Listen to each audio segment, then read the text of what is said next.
So I'm going to teach you right now how to sew a running stitch, but before I do that I'm going to just go over how to make a knot in your thread. Now this is very short. If you're going to be sewing, you're going to want to have a thread, you know, a little longer than this, because this isn't going to get you very far when you're sewing. I am going to wrap this around my finger and I'm going to twirl. So I wrapped it around 4 times. I'm twirling it. Once it comes off my finger, I'm going to keep twirling, and then I'm going to let it go and give it a little tug. I have this big knot here. We don't want to see this knot, so I'm going to separate my 2 pieces, and wherever I'm going to start sewing, I'm just going to go through 1 layer. So I'm going through my front, giving it a tug so that this gets hidden in between.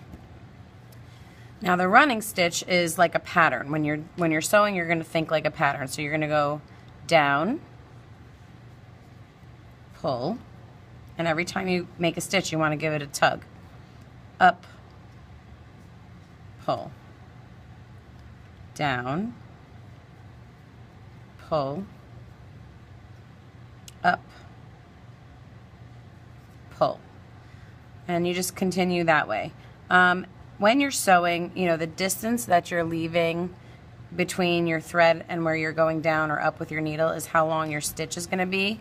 You don't want to make it too long, because then you're going to leave it open for the stuffing to come out in between. So this is about a good size for your stitch, and you just continue that way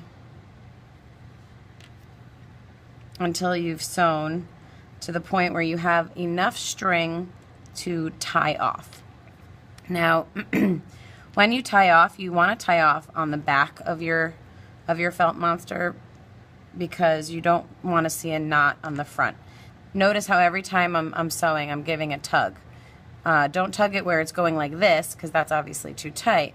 But you know, you want to definitely have it tight enough where you're not leaving gaps, because the next step in this project will be to stuff your monster, and obviously if you're stuffing, you don't want holes. Always make sure that you're going through both layers, because you want to obviously be sewing your 2 parts together. So if you're not getting through both layers, then there's really no point to sewing. So I think I'm going to stop soon so that I can show you how to tie off. I'm going to do 1 more stitch. When you're ready to tie off, you want to make sure that you have a decent amount of string left, because you need space to be able to make your loop when you're tying off. So to tie off, you're going to find your last stitch and you're going to go underneath it like that. So I'm just going to pull that up to put your needle underneath. Now when you pull, don't pull all the way. You want to leave this loop here. And then you're going to take your needle and go through your loop and pull. Do that 3 times. You know, the more you do it, the better off you are. Make my loop, get my needle to go through, and pull.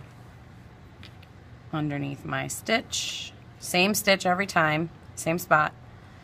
Tug, leave that loop, put my needle through, and pull. So I've done that 3 times. Now I'm going to be done with this. So now when I cut, I want to cut and leave what I call a tail. So I'm going to cut around here, and then I can end up tucking that in between my layers, trying to wrap it around and tuck it in.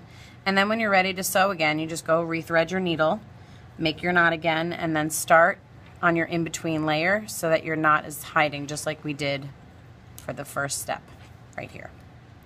Okay, so there you have it. That's the running stitch. Hopefully that will help you get on your way. And you can see it looks kind of cool. Now I used white thread so that you could see my stitching for the demonstration.